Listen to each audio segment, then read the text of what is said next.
Цаг хугацааны чандад цовруд ихнээсээ л хорвоо ертөнц ямар аимшигтай болсныг харуулдаг. Харгас бурхан нүдэ нээхэд тэнгэрийн жам эвдэрч цусан бороо орж хорт энерги газар аван амьд бүхнийг мутацид оруулдаг.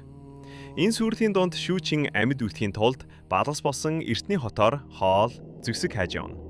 Тэр хотын захирагч байсан балгасаас далайн уулын судар олж бие чирэгжүүлэх бясалгалын эхлэлээ тавина.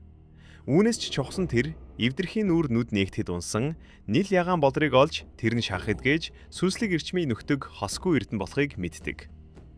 Цусан бороо загсан хаалт арилмагц хот руу орж ирсэн түүхчид түүнийг дээрэмдэх гэж оролдоход шүүчин хатуухан хариу өгнө. Түүнийг амьд үлдсэнд гайхсан Ахмад Лей түүнийг сонирхож надтай хамт яв гэж хэлнэ. Харин шүүчин хариуд нь дагаад явбал амьд үлдэх үү гэж асууснаар түүний шинэ амьдралын зам эхэлдэг. Шүүчин түүхчдийн хуаранд ирэхэд түүнийг хинч хүлээн зөвшөөрдөггүй. Хотод үлдэхийн тулд эхлээд араатны сорилт өгөх ёстой болно. Түүнийг азгүй мэд харагдах байдлаар 2 дугаар түвшний авраг эвэрт могоо оногддогч тэр араатныг алж бүгдийг цочирдуулдаг. Ингээд жаал гэж басамжиж байсан хүмүүс түүнийг өөр нүдээр харж эхэлнэ. Ахмад Лей түүнд хоол өгч, хувц өмсгөж, хуарангийн хууль бол амьд үлдэх гэдгийг сануулна. Мөн бясалгал хийсэн ч хорт энерги биед хоримтлагддаг тул цагаан үрэл зайлшгүй хэрэгтэйг тайлбарлаж хэлж өгнө. Гэрч хуарангийн орчин өөрөө ялзарсан, сулхан, хин нэгнийг мөчдөг газар тул паншан, маси зэрэг этгээдүүд түүнийг дээрэндэж шахаанд оруулснаар дургуг нь хүргэдэг. Шүүчин тэдэнтэй шууд сүргэлтийн оронд твчиж, ажиглаж, дараа нэг нэгээр нь цэвэрхэн устгана. Энэ үед түүний хамгийн чухал чанар илэрт нь тэрээр зөвхөн зэрлэг биш, бас хүлээцтэй. Хор хэрэглэхдээ гаргууд, уул мөрөө сайн цэвэрлдэг ангууч хэдрээ харуулдаг. Эндээс эхлэн шүүчин Лен багийнхны жинхэнэ орчинд орж ирнэ. Тэр аянх багийн хүмүүс болох Загалмай, Лоня, Мангуй нартай танилцж, багийн даалгаварт хамт гацгаадаг. Даалгавар нь хориотой бүсэд нууцаар тарьсан 7 навчт үсийг хамгийн их түүж авчирсан багт цэвшүүлэх цагаан үрэл өгөх байв. Замдаа Ахмад Лей түүнд хориотой бүсийн 3 цэрийг зааж өгдөг. Эдгээр нь үл мэдэх мутант араатан, цуст манан, жигтэй дуу хоолой юм. Гэхдээ Легийн хэрдэг хамгийн том сургамж нь энэ газарт араатан, мутацаас ч илүү аюултай зүйл нь заримдаа хүн өөрөө байдаг гэдгийг сануулдаг. Даалгаврын явцад шөнийн тагтаа болон цус цүүдэр зэрэг бүлэглэлүүд тэднийг дагаж, ургацын газарт нь урдчлан эмийн нунтаг цацаж, чон дуудах зэрэг өрхөнд оруулдаг. Чонон сүрэг дайрах үед Мангуй, Ахмад Лей хоёр ардаа үлдэж бусдыг хамгаалахаар болно. Мангуй хорт энергид идэгдэн мутацид орж бие тэслэх хэмжээнд хүрч багийнхаа төлөө өөрийгөө зожиослохоор болно. Мангуй, Ахмад Лей хоёр багийнхаа арыг хамгааж үлдсэн шийдвэр нь ямар төлөөслөлхийг харуулна. Шүүчин өөрөөсөө хавьгүй хүчтэй дайсантай ганцаараа тулалдаж, тулааны төвшний зүрүү, хор зэргийг тэсврээрээ даван гардаг. Яг энэ үед цусан манан жигтэй дуу дахин гарч ирж тулааны явцад нөлөөлнө. Ахмад Лей энэ дууг 2 дахь удаага сонсож байгаа бөгөөд 10 жил ууцахыг хүссэн Тао Хонгийн гарч ирснээр нөхцөл байдал иргэдэг. Ингээд Лей босон зүйлийг ойлгон цусан манангийн домгийг тайлбарладаг. Гэвч энэхүү аз нь үнэндээ үххийн үүдэнд ирсэн хүний сүрчийн шагнал шиг зүйл байсан бололтой. Лейгийн мутац уламд ордож мананд төрөх үед шүүчин түүнийг орхихоос татгалзана. Эцэстээ тэднийг багийнхан нь олж авардаг.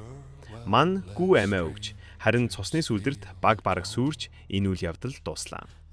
Master by Ахмад Лейг үзээд амийг нь түр тагтаж чадлаа. Гэхдээ өмнөх гэмтэл одоогийн мутац нь давхар сэтэрсэн учраас Лейгийн бясалгалын зам үндсэндээ төгссөн гэж хэлдэг. Шүүчин үүнийг хүлээн зөвшөөрөхөд хэцүүч аварч болох боломж байгааг асуухад Master by хувь төргийн цэцэгэл тасарсан үнцийг нөхөж насыг сунгаж магадгүй гэж ховор цэцгийн тухай ярьдаг.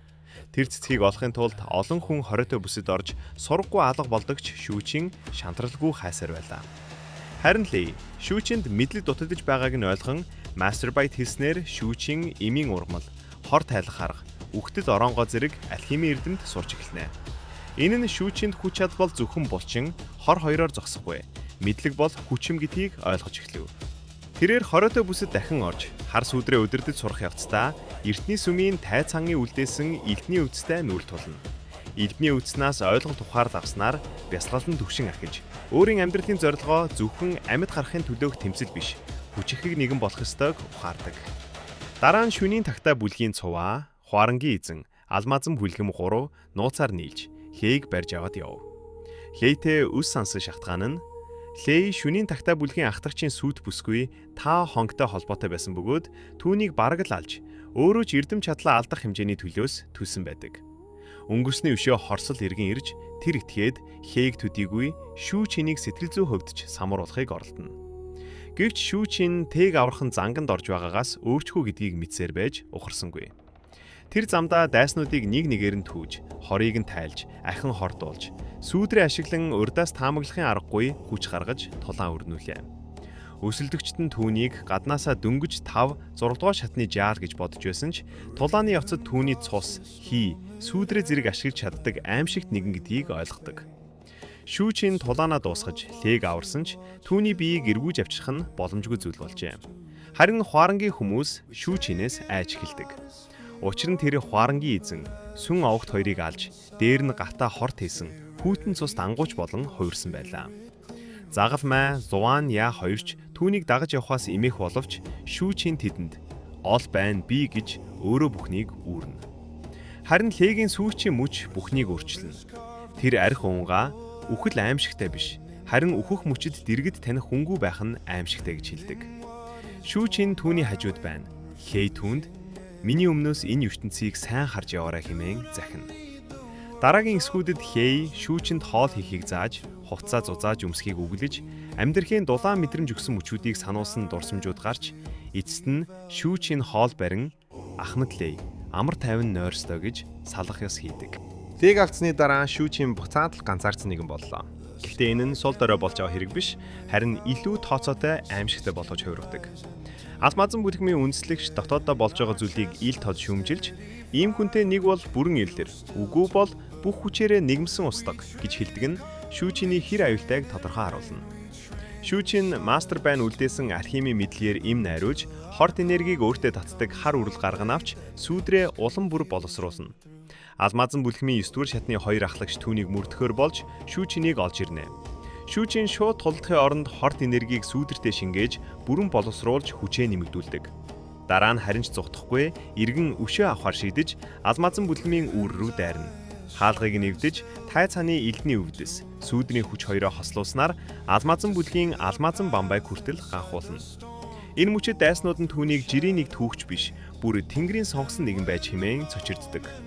Ингээд шүүчин 7 цус нүд рүү явах пайзаа авч бид дахиад уулзнаа хэмээн үш хонцонгийн амлалт үлдээгээд явна.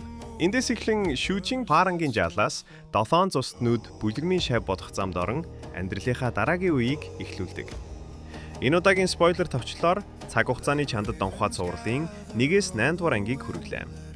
Одоогоор энэ цувралт нийт 15 анги цацагдсан бөгөөд Домон Вебак дээр Монгол хадмалтай байршуулсан байгаа. Та шүүжингийн амьд үлдэхийн төлөөх тэмцэл, өсөлт, хөгжил, сонирхолтой адал явдлуудыг үзхийг хүсвэл Домон Веб апаар үзээрэй.